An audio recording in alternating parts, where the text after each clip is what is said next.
कभी कभी कुछ जगहें सिर्फ खाली नहीं होती, वहां कुछ रह चुका होता है, और जब आप वहां जाते हो तो वो आपको जाने नहीं देता।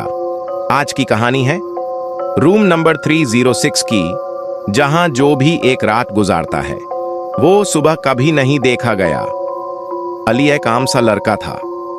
एक रात उसकी बाइक खराब हो गई।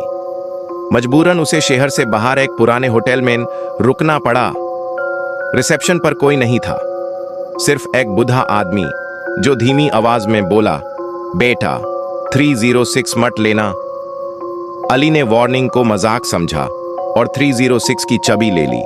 लिफ्ट का दरवाजा बैंड हुआ और लाइट अचानक फ्लिकर करने लगी। कमरे में कदम रखते ही ठंडी हवा का एक झोंका आया। बाथरूम का नल खुद ब खुद चल रहा था। अली ने बैंड किया और जब शीशे की तरफ देखा, पीछे किसी और का अक्स था। रात के ठीक 3:06।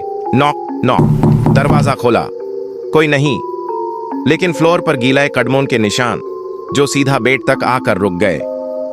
अली ने रिसेप्शन को कॉल की।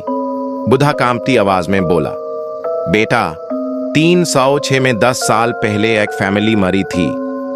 उनका बेटा आज भी 306 पर दरवाजा खटखटाता है। कॉल कट हो गई।